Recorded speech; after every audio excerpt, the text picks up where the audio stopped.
నమస్కారం APTS 24/7 news కి స్వాగతం. హెడ్లైన్స్ చూద్దాం.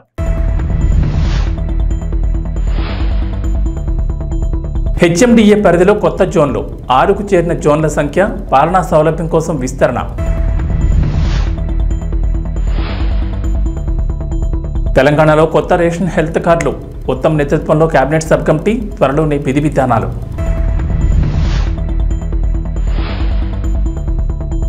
ఏపీలో సచివాలయాల ఉద్యోగుల రేషనలైజేషన్ ఆంధ్రప్రదేశ్ ప్రభుత్వం త్వరలోనే కీలక నిర్ణయం.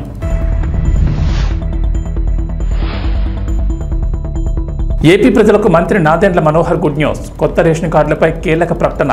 హైదరాబాద్ నగరం వేగంగా అభివృద్ధి చెందుతోంది. ప్రపంచ నగరాలతో పోటీ పడుతూ దూసుకెళ్తోంది. ఈ నేపథ్యంలో భవిష్యత్ అవసరాల దృష్ట్యా పరిపాలన దృష్ట్యా నగరాన్ని విస్తరించాలని సర్కార్ భావిస్తోంది. అందులో భాగంగా ప్రభుత్వం కీలక నిర్ణయం తీసుకుంది. హెచ్ఎండిఏలో కొత్త జోన్లు ఏర్పాటు చేశారు. గతంలో 4 జోన్లు ఉండగా ఇప్పుడు వాటి సంఖ్య 6కు చేరింది. ప్రస్తుతం 7 జిల్లాల పరిధిలో విస్తరించి ఉన్న హెచ్ఎండిఏలో జోన్లను 6కు పెంచారు. ఈ మేరకు ప్రభుత్వం అధికారిక ఉత్తర్వులు జారీ చేసింది. శంషాబాద్, గట్కేసర్ జోన్లను యథాతథంగా ఉంచి శంకర్పల్లి, మేడ్చల్ జోన్లను 2 జోన్లుగా విభజించనున్నారు. ప్రస్తుతం హెచ్ఎండిఏ ప్రాంతం 7,200 చదరపు కిలోమీటర్ల పరిధిలో విస్తరించుండగా త్వరలోనే ఆర్ఆర్ఆర్ మొత్తం హెచ్ఎండిఏ పరిధిలోకి తెచ్చేందుకు అధికారులు ప్రణాళిక సిద్ధం చేస్తున్నారు. హెచ్ఎండిఏలో గతంలో 4 జోన్లు ఉండగా నగరవాసులకు సేవలు అందించే విషయంలో ఇబ్బందులు తలెత్తేవి. తగినంత మంది సిబ్బంది లేకపోవడంతో అప్లికేషన్ల పరిచయంలో తీవ్ర జాప్యం చోటు చేసుకునేది. తాజాగా జోన్లను విభజించడంతో పాటుగా అదనపు సిబ్బంది నియామకానికి ప్రభుత్వం ప్రణాళిక సిద్ధం చేస్తున్నారు. తెలంగాణలో కొత్త రేషన్ కార్డులు, ఆరోగ్యశ్రీ హెల్త్ కార్డుల జారీ కోసం ప్రభుత్వం కీలక నిర్ణయం తీసుకుంది. జారీ ప్రక్రియ, నియమ నిబంధనల కోసం మంత్రులకు ఉపసంఘాన్ని ఏర్పాటు చేసింది. ఈ కేబినెట్ సబ్ కమిటీకి తెలంగాణ సివిల్ సప్లై శాఖ మంత్రి ఉత్తమ్ కుమార్ రెడ్డి చైర్మన్ గా వ్యవహరించనున్నారు. రెవెన్యూ శాఖ మంత్రి పొంగులేటి శ్రీనివాసరెడ్డి, వైద్య ఆరోగ్య శాఖ మంత్రి దామోదర్ రాజనరసింహను సబ్ కమిటీ సభ్యులుగా నియమించారు. ఈ మేరకు రాష్ట్ర ప్రభుత్వం గురువారం ఉత్తర్వులు జారీ చేసింది. కాగా కొత్త రేషన్ హెల్త్ కార్డులను వేరువేరుగా ఇస్తామని రేవంత్ ప్రభుత్వం ఇప్పటికే ప్రకటించింది. వీటికి ఎవరిని అర్హులుగా ఎంపిక చేయాలనే విషయంపై సబ్ కమిటీ ఏర్పాటు చేస్తామని ఇటీవల అసెంబ్లీలో సీఎం రేవంత్ ప్రకటించారు. అందులో భాగంగా తాజాగా మంత్రులకు ఉపసంఘాన్ని ఏర్పాటు చేయగా ఆ కమిటీ సభ్యులు అధ్యయనం చేసి విధి విధానాన్ని సిఫార్సు చేయనున్నారు. ప్రస్తుతం తెలంగాణలో 89 లక్షల పైచిలకు రేషన్ కార్డులు ఉన్నాయి. తాజాగా అర్హులు మరో 20 నుంచి 30 లక్షల కుటుంబాలు ఉంటాయని ప్రభుత్వ పెద్దలు అంచనా వేస్తున్నారు. ఈ నేపథ్యంలో రేషన్ కార్డులను అర్హులకి ఇచ్చేందుకు ప్రభుత్వం ప్రత్యేకంగా కేబినెట్ సబ్ కమిటీని ఏర్పాటు చేసింది. ఇప్పటికే ప్రజాపాలన ద్వారా అర్హుల నుంచి దరఖాస్తులు స్వీకరించగా విధి విధానాలు ఖరారైన తర్వాత కార్డులు మంజూరు చేయనున్నారు. ఇక ఆరోగ్యశ్రీ పరిమితిని 5 లక్షల నుంచి 10 లక్షలకు పెంచిన విషయం తెలిసిందే. ఆరోగ్యశ్రీ కార్డుకు రేషన్ కార్డు లింక్ అవసరం లేదని ఇదివరకే ప్రభుత్వం స్పష్టం చేసింది. ఆంధ్రప్రదేశ్ ప్రభుత్వం కీలక నిర్ణయం దిశగా అడుగులు వేస్తోంది. గ్రామ వార్డు సచివాలయాల వ్యవస్థలో ప్రక్షాళనలో భాగంగా రేషనలైజేషన్ దిశగా అడుగులు పడుతున్నాయి.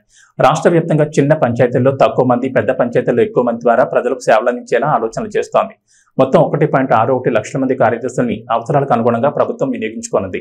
రాష్ట్ర వ్యాప్తంగా గ్రామ సచివాలయాల్లో డిజిటల్ అసిస్టెంట్, సంక్షేమ కార్యదర్శి, మహిళా సంరక్షణ కార్యదర్శులు, వార్డు సచివాలయాల్లో పరిపాలన, శానిటరీ, విద్య, సంక్షేమ, ఆరోగ్య, మహిళా సంరక్షణ కార్యదర్శులు, ఏఎన్ఎం, వీఆర్ఓ ఉండేలా ప్రతిపాదించేలా అవకాశం ఉంది. వారిలో ఒకరిని డీడీవ్యూగా నియమిస్తారు. మిగిలిన కార్యదర్శులను క్లస్టర్ వ్యవస్థలో వినియోగించుకోవాలని ప్రభుత్వం ఆలోచన చేస్తోంది. గ్రామ వార్డు సచివాలయాల్లోని పలు పోస్టులను రద్దు చేసి మాతృశాఖలు విలీనం చేసే అవకాశం ఉందంటున్నారు. Engineering assistant, agriculture, horticulture assistant, village surveyor అసిస్టెంట్లు, పశుసంవర్ధక సహాయకులు తదితర పోస్టులను రద్దు చేసి క్లస్టర్ విధానంలో మాతృశాఖలో అధీనంలో పనిచేయించే అవకాశం ఉందంటున్నారు. అలాగే పంచాయతీ కార్యదర్శులను పంచాయతీరాజ్ కింద గ్రామ పంచాయతీలకు పరిమితం చేసే ఆలోచన ఉందని చెబుతున్నారు. ఆంధ్రప్రదేశ్ ప్రభుత్వం మరో కీలక నిర్ణయం తీసుకుంది. త్వరలో కొత్త రేషన్ కార్డులు జారీ చేసేందుకు సిద్ధమైంది. ఇప్పటికే ఆ ప్రక్రియ ప్రారంభించామని, డిజైన్ పూర్తి కాగానే అందిస్తామన్నారు మంత్రి నాదెండ్ల మనోహర్. మంత్రి ఢిల్లీ పర్యటనలో ఉన్నారు. కేంద్ర మంత్రుల్ని కలిశారు. అయితే రేషన్ కార్డులకు సంబంధించి కీలక ప్రకటన చేశారు.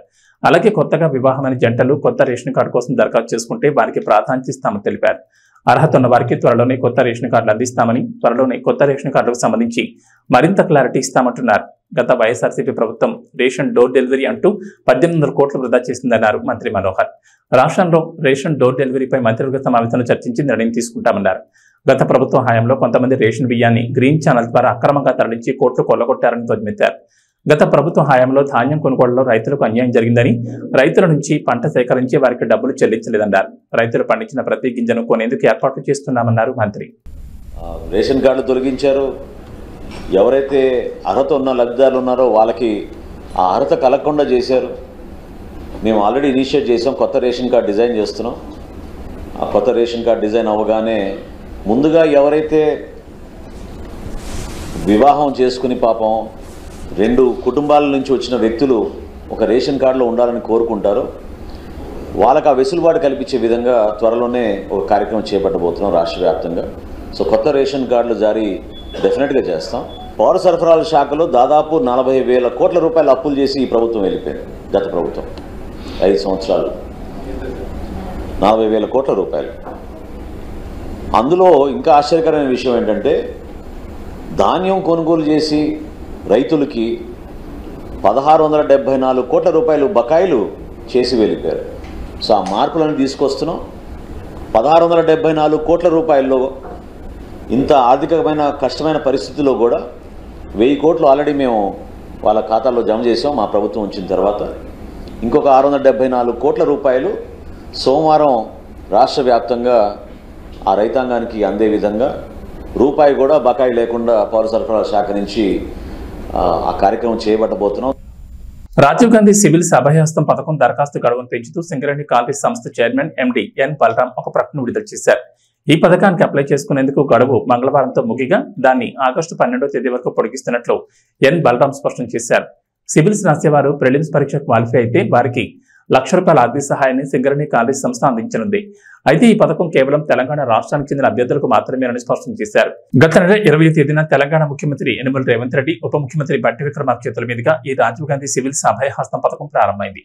ఈ సందర్భంగా సివిల్స్ పరీక్షకు హాజరయ్యే అభ్యర్థులు ఇప్పటికే ప్రిలిమ్స్ పరీక్షను క్లియర్ చేస్తే ఈ పథకం కింద దరఖాస్తు చేసుకోవాలని సూచించారు. ఈ క్రమంలోనే రాజీవ్ గాంధీ సివిల్స్ అభయహస్తం పథకం దరఖాస్తుకు చివరి తేదీ ఈ నెల 6వ తేదీ అని తెలిపారు. అయితే తాజాగా గడువు పూర్తి కావడంతో దాన్ని పొడిగించాలని సింగరేణి కాంగ్రెస్ సంస్థకు విజ్ఞప్తులు వెలువెత్తాయి. ఇవన్నీ మీతో పంచుకుంటున్నా అంటే ఇవాళ ఈ ఎగ్జామ్స్ అంతా ప్రిపేర్ అవుతున్నదంతా మీ సహచరులు, మీ ఏజ్ గ్రూప్, లేకపోతే మీ బంధువులు, మీ ఫ్రెండ్స్, స్కూల్లో కాలేజీలను చదువుకున్నారు. ఈ ప్రభుత్వానికి మొదటి ప్రాధాన్యత నిరుద్యోగ సమస్యను పరిష్కరించడము. నిరుద్యోగ సమస్యను పరిష్కరించాలంటే ప్రభుత్వం మీద వాళ్ళకు విశ్వాసం, నమ్మకం ఉండాలి. ఎస్, ఈ ప్రభుత్వం పరీక్షలు సరైన సమయంలో నిర్వహిస్తుంది, సమర్థవంతంగా నిర్వహిస్తుంది, సమర్థులైన వాళ్లను ఎంపిక చేస్తుంది, సామాజిక న్యాయాన్ని పాటిస్తుంది, SC, ST, OBC reservations and women reservations అన్నిటినీ పకడ్బందీగా అమలు చేస్తుంది. ఎవరు ఎలాంటి ఆలోచనలు కానీ అపనమ్మకాలతో ఉండాల్సిన అవసరం లేదు అనేది ఆ భావన రావడానికే ఈరోజు పబ్లిక్ సర్వీస్ కమిషన్లో సివిల్స్ మీరు ఎగ్జామ్స్ రాసిన వాళ్ళు ఎవరు కూడా ఎగ్జామ్స్ నిర్వహించిన సంస్థ మీద ఎవరు ఆరోపణలు చేయలే. ఎందుకంటే ఆ సంస్థ మీద మీకు నమ్మకం ఉంది కాబట్టి మీ కాన్సన్ట్రేషన్ అంతా, మీ ఫోకస్ అంతా మీ ప్రిపరేషన్ మీద ఉంది. కానీ దురదృష్టవశాత్తు తెలంగాణలో గత 10 సంవత్సరాలలో ప్రతిసారి విద్యార్థులు పరీక్షలకు ప్రిపేర్ అయ్యేదానికంటే నిర్వహిస్తున్న సమస్య మీద కొట్లాడడానికి, ప్రభుత్వం మీద ఆరోపణలు చేయడానికే చాలా సమయం వాళ్ళది అందులో పోతుంది. అందుకే నా సూచన, మనం నిర్వహణ చేసేటప్పుడు చాలా బాధ్యతాయుతంగా వ్యవహరించాలని మా మంత్రివర్గ సహచరులతో చర్చించి ఒక పకడ్బందీ ప్రణాళికతోని ఈరోజు తెలంగాణ రాష్ట్రంలో గ్రూప్ 1 కావచ్చు, లేకపోతే పారామెడికల్ కావచ్చు, పోలీస్ కావచ్చు, గ్రూప్ 2 కావచ్చు, గ్రూప్ 3 కావచ్చు, డిఎస్సి కావచ్చు, టెట్ కావచ్చు, ఏ పరీక్షలైనా ఖచ్చితంగా సరైన సమయంలో సరైన విధంగా సమర్థవంతంగా నిర్వహించాలని ఒక నిర్ణయం తీసుకుంది. దాంతో ఒక 30 లక్షల మంది నిరుద్యోగ యువకులు. తెలుగుదేశం పార్టీ కార్యకర్తలకు అధినేత చంద్రబాబు బంపర్ ఆఫర్ ప్రకటించారు. మంగళగిరిలోని తెలుగుదేశం పార్టీ కేంద్ర కార్యాలయంలో చంద్రబాబు అధ్యక్షతన పొలిట్ బ్యూరో సమావేశం జరిగింది. 3 గంటల పాటు జరిగిన ఈ సమావేశంలో కీలక నిర్ణయాలు తీసుకున్నారు. అయితే కార్యకర్తలకు సంబంధించి చంద్రబాబు కీలక నిర్ణయాన్ని ప్రకటించారు. తెలుగుదేశం పార్టీ సభ్యులకు ఇచ్చే ప్రమాద బీమాను 2 లక్షల నుంచి 5 లక్షలు పెంచుతూ పొలిట్ బ్యూరో నిర్ణయం తీసుకుంది. వాట్సాప్ ద్వారా సభ్యత్వం నమోదు చేసుకునే వెసులుబాటును కూడా కల్పిస్తున్నారు. ఓటీపీ ఎంటర్ చేసి ₹100 రుసుము చెల్లించి సభ్యత్వం తీసుకోవచ్చు. పార్టీ సభ్యత్వం తీసుకున్న వారికి వెంటనే వాట్సాప్ లోని కార్డు అందజేస్తారు. ఆ తర్వాత ఒరిజినల్ సభ్యత్వ కార్డును బూతుల ద్వారా కార్యకర్తలకు అందజేస్తామన్నారు. పార్టీ సంక్షేమ విభాగం ద్వారా ఇప్పటి వరకు 120 కోట్ల మేర ప్రమాద బీమా అందించారు. సంక్షేమ విభాగం తరపున పార్టీ కుటుంబ సభ్యులైన 1,672 మంది విద్యార్థులకు వారి చదువుల నిమిత్తం సుమారు 2,35,00,000 ఆర్థిక సహాయం అందించింది. విదేశాల్లో చదవాలనుకున్న సుమారు 180 మందికి కూడా అవసరమైన సహాయ సహకారాలు అందించడం జరుగుతుంది. పార్టీ స్కిల్ డెవలప్మెంట్, ఎంపవర్మెంట్ విభాగం ద్వారా 2,437 మందికి వివిధ కంపెనీల్లో ఉద్యోగ ఉపాధి అవకాశాలు కల్పించింది. ఎన్ఆర్ఐ, టీడీపీ విభాగం ద్వారా 2,000 మందికి శిక్షణ ఇచ్చి 850 మందికి, రాష్ట్రాల్లో 200 మందికి విదేశాల్లో ఉద్యోగాలు వచ్చాయి. భవిష్యత్తులో కార్యకర్తలు వారి కాళ్ల మీద వారు నిలబడే విధంగా ఎంపవర్మెంట్ చేయాలని నిర్ణయించారు. కార్యకర్తల కుటుంబాల విద్య వైద్య ఉపాధి కోసం పార్టీ అండగా ఉంటుందని చంద్రబాబు తెలిపారు. నందమూరి బాలకృష్ణ ప్రస్తుతం నెట్టింట్లో సినిమాలతో ఫుల్ బిజీగా ఉన్నారు. సినిమాలు, ఓటీటీలో షోలు అంటూ బాలయ్య దుమ్ము లేపేస్తున్న సంగతి తెలిసిందే. బాలయ్యలోని రెండో కోణాన్ని అన్స్టాపుల్ షో అందరికీ పరిచయం చేసింది. బాలయ్య ఎంత అల్లరి చేస్తారు, అందరితో ఎంతో సరదాగా ఉంటారన్నది అందరికీ అర్థమైంది. అన్స్టాపుల్ షోలో బాలయ్య ఆడిన ఆటలు, గెస్టులతో ఆడించిన ఆటలు, పెట్టించిన ముచ్చట్లు ఎంతగానో వైరల్ అయ్యాయి. ఇప్పటికి 2 సీజన్లు, ఒక లిమిటెడ్ ఎడిషన్ కు మంచి ఆదరణ దక్కింది. ఇక ఇప్పుడు కొత్త సీజన్ కు సంబంధించిన అప్డేట్ వచ్చింది. బాలయ్య మరోసారి ఆహాలో సందడి చేయబోతున్నారు. ఈసారి కూడా పొలిటికల్ గెస్టులు తీసుకొచ్చేలా ఉన్నారు. అసలే ఇప్పుడు ఏపీలో కూటమి ప్రభుత్వం ఉంది. దీంతో బాలయ్య సినీ పొలిటికల్ టచ్ తో ఈ సీజన్ రఫ్ ఆడించేలా ఉన్నారు. గత సీజన్లో బాలయ్యతో చంద్రబాబు, పవన్ కళ్యాణ్ వంటి వారు ఈ షోలో సందడి చేశారు. మహేష్ బాబు, బాలయ్య ఎపిసోడ్ ప్రభాస్తో బాలయ్య పెట్టిన ముచ్చట్లు బాగానే హైలైట్ అయ్యాయి. ప్రభాస్, మహేష్ బాబు, పవన్ కళ్యాణ్ ఎపిసోడ్ల టైంలో అయితే ఆహా సర్వర్ క్రాష్ అయిపోయింది. అంతలా జనాలు ఎగబడి ఆ సీజన్ చూశారు. ఇండియాలో అన్స్టాపబుల్ షో కొత్త రికార్డులు క్రియేట్ చేసిన సంగతి తెలిసిందే. ఇక ఇప్పుడు బాలయ్య మరోసారి అందరినీ అలరించేందుకు రెడీ అవుతున్నారు. ఈసారైనా చిరంజీవి, బాలయ్య ఎపిసోడ్ వస్తుందేమో చూడాలి. వీళ్ళిద్దరి ఎపిసోడ్ వస్తుందని అభిమానులు ఎంతగానో ఎదురు చూస్తూ వస్తున్నారు. కానీ ఇంతవరకు అది సాధ్యపడలేదు. ఆహా టీం తనను సంప్రదించలేదని, అడిగితే ఎపిసోడ్ చేస్తానని చిరంజీవి ఆ మధ్య ఒకసారి చెప్పుకొచ్చారు. మరి ఈ కొత్త సీజన్ ఎలా ఉంటుందో చూడాలి. అసలే ఈసారి భారీ బడ్జెట్ చిత్రాలు కూడా వస్తున్నాయి. ఈ మూవీ ప్రమోషన్స్ ను తన షోలో బాలయ్య ఎలా చేస్తారో చూడాలి. వెల్దుర్తి మండలంలోని రత్నపల్లి గ్రామంలోని ఎంపీపీ స్కూల్ విద్యా కమిటీ చైర్మన్ గా ఫయాజ్ బాషా గురువారం ఎన్నికయ్యారు. వైస్ చైర్మన్ గా యశోద ఎన్నిక కావడం జరిగింది. కోఆర్డినేటర్ గా నాగేష్, నరేంద్రని ఎన్నుకున్నారు. ఈ కార్యక్రమంలో పాఠశాల సిబ్బంది, గ్రామ నాయకులు కృష్ణారెడ్డి, ఆనంద్ యాదవ్ పాల్గొన్నారు.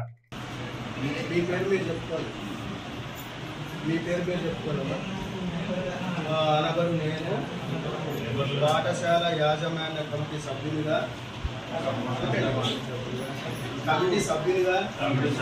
చైర్పర్సన్గా వైస్ చైర్పర్సన్గా పాఠశాల అభివృద్ధికి అనగా విద్యార్థుల నమూనాను పెంపొందించడంలో, గుణాత్మక విద్యను పెంపొందించడంలో, పిల్లల రోజువారీ హాజరును పెంపొందించడంలో, బాలికల విద్యను అభివృద్ధి పరచడంలో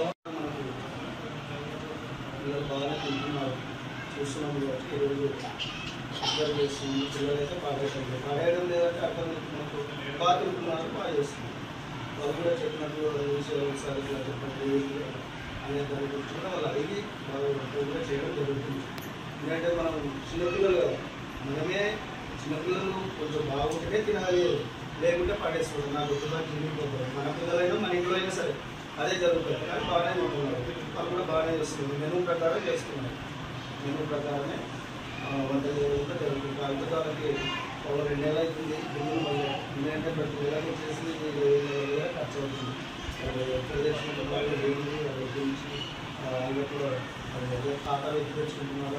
జిల్లా పరిషత్ బాలికల ఉన్నత పాఠశాల విద్యా కమిటీ చైర్మన్ గా మద్దమ్మ, వైస్ చైర్మన్ గా రామకృష్ణ, డోన్పట్నంలోని జిల్లా పరిషత్ బాలికల ఉన్నత పాఠశాలలో విద్యా కమిటీకి చెందిన ఎన్నికలు తల్లిదండ్రుల సమక్షంలో 6వ తరగతి నుంచి 10వ తరగతి వరకు 3 సభ్యులతో మొత్తం 15 మంది కమిటీ సభ్యులను ఎన్నుకున్నారు. వీరి ద్వారా కమిటీ చైర్మన్ గా ముద్దమ్మను, వైస్ చైర్మన్ గా రామకృష్ణను ఎన్నుకున్నారు. ఈ సందర్భంగా వారు మీడియా ద్వారా సభ్యులకు ధన్యవాదాలు తెలుపుతూ ప్రభుత్వం తరపున పాఠశాల అభివృద్ధి కోసం నిధులు మంజూరు చేస్తే పాఠశాల యొక్క అభివృద్ధి కోసం మా వంతుగా కృషి చేస్తామని తెలిపారు.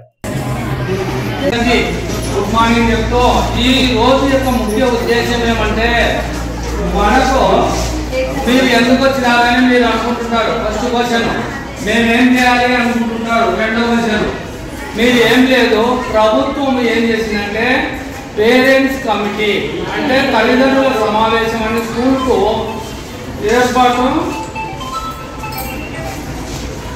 ఏర్పాటు చేయవలసిన సమయం వచ్చింది. ప్రభుత్వము ఇక్కడ మీరు ప్రతి పేరెంట్ ఈ స్కూల్ యొక్క బాగోగులు ప్రశ్నించడానికి అవకాశం ఉంటుంది. బాగోగులు అంటే చదువుల విషయంలో కానీ మనం పెట్టే ఫుడ్ విషయం కానీ పరిశుభ్ర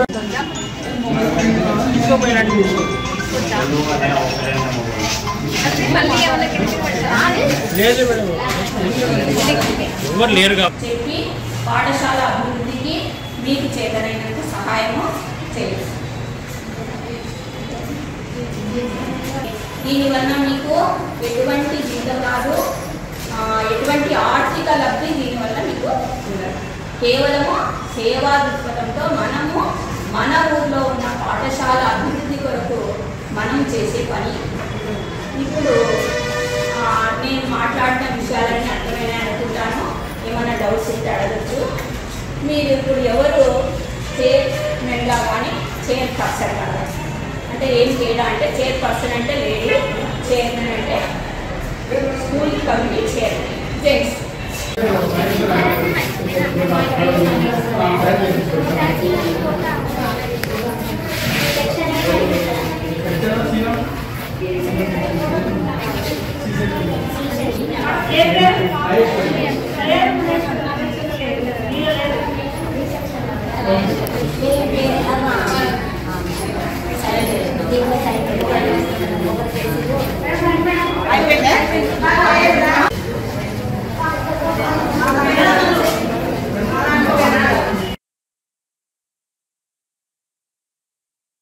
ఇళ్ళకు కూడా కొన్ని కార్యక్రమం ఉంది. ఏమంటే మనం చిన్న స్కూల్కి మనం అన్నీ చేసి చూపించగలం.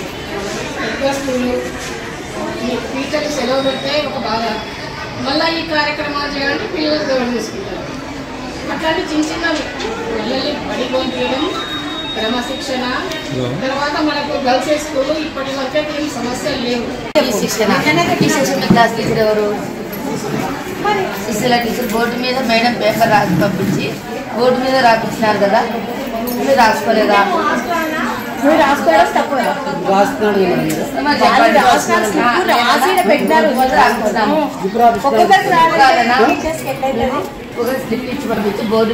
మల్కాజ్గిరి నియోజకవర్గం 137 వినాయక్ నగర్ డివిజన్ దీన్ దయాళ్ నగర్ లో గత 4 ఏళ్ల క్రితం భారీ వర్షాలకు సైకిల్ తొక్కుతూ వచ్చిన చిన్నారి సుమేధ నాలాలో పడిపోయి బండ చెరువులో శవమై తేలింది. అప్పుడు కొంతమంది అధికారులు నామమాత్రపు చర్యలతోనే సరిపెట్టారు. మళ్లీ వర్షాకాలంలో ఇలాంటి దుర్ఘటన పునరావృతం కాకూడదని సుమేధ ఉదంతాన్ని దృష్టిలో పెట్టుకుని ఎమ్మెల్యే మర్రి రాజశేఖర రెడ్డి అధికారులతో కలిసి దీన్ దయాళ్ నగర్ లో పర్యటించి నాలా పూడిక అట్టడుగు నుండి తీస్తేనే వరద నీటి ప్రవాహం కాలంలోకి చేరకుండా ఉంటుందని, అట్టడుగు నుండి పూడిక తీసి నాలాలో నుంచి చెత్తను పూర్తిగా తొలగించాలని అధికారులకు ఖచ్చితమైన ఆదేశాలు ఇచ్చారు. జరుగుతున్న పూడికతీత పనులను ఎమ్మెల్యే స్వయంగా తానే లోతైన నాలాలోకి దిగి పర్యవేక్షించారు. ఈ సందర్భంగా ఎమ్మెల్యే మాట్లాడుతూ గతంలో నాలా పూడిక తీయకుండా ఉండడంతో చెత్త పేరుకుపోయి వరద నీరు రోడ్లపైకి రావడంతో సుమేధ ఉదంతం జరిగిందని, ఇకపై అలాంటి సంఘటనలు జరగకుండా ఎప్పటికప్పుడు అధికారులతో సమీక్షా సమావేశాలు నిర్వహిస్తానని చెప్పారు.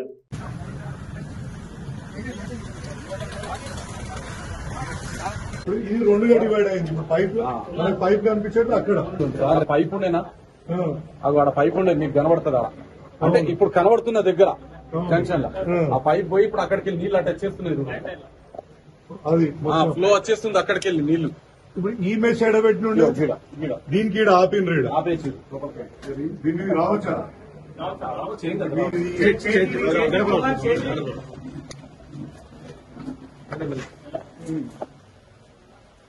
అది అవతల దీని దయాళ్ ఇప్పుడు పోతాం. దీని దయాళ్ నగర్ అక్కడికి వెళ్తాం. ఇదంతా సెంటే కదా పైన చెత్తలు అది మన ఎండలు బట్టలు వస్తాయి కదా. ఓకే అది తీసుకుంటాం. లోపల సీటు కూర్చుని ఉన్నది ఆ పైన ఉన్నాయని తీసుకుంటే అవి తీసేస్తాం. మీరు చూడండి, ఇది తీసుకోండి. ఈ 4-5 పోయేటట్టు ఉన్నాయి కదా. 4 ఇవి కాదు సార్, పైన స్లాబ్ ఉంటుంది. అచ్చా మీరికేం బండ్లు పోతాయి. మౌంటాన్ తీసి ఓకే కుంగిపోయే ఛాన్సెస్ ఉన్నాయి. చాలా క్లియర్ ఉంది.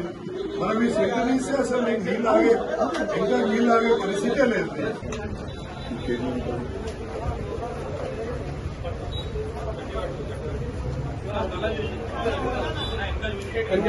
సక్కర్మెంట్ కావాలి.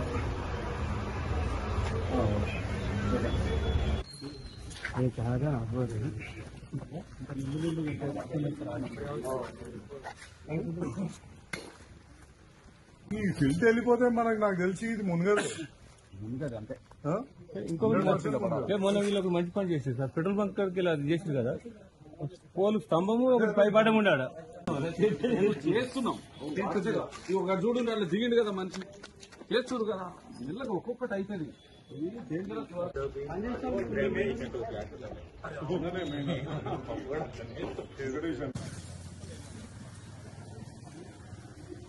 పైప్ అడ్డం కూడా తీసుకొచ్చిన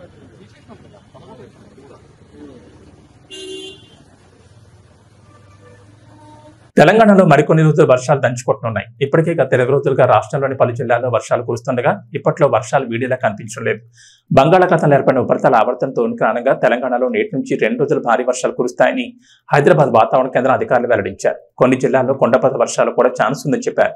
నేడు మంచిర్యాల, నిర్మల్, నిజామాబాద్, జగిత్యాల, ఆదిలాబాద్, కొమరంభీం, ఆసిఫాబాద్, రాజన్న సిరిసిల్ల, మహబూబ్ నగర్, వనపర్తి, ఖమ్మం, మహబూబాబాద్, సూర్యాపేట, వికారాబాద్, జయశంకర్, భూపాల్పల్లి, ములుగు, భద్రాద్రి కొత్తగూడెం, సంగారెడ్డి, కామారెడ్డి, నారాయణపేట జిల్లాలో భారీ వర్షాలు కురిసే ఛాన్స్ ఉందని చెప్పారు. ఈ మేరకు ఆయా జిల్లాలకు ఎల్లో అలర్ట్ జారీ చేశారు. ఏబీ బులెటిన్ విశేషాలు. నమస్కారం.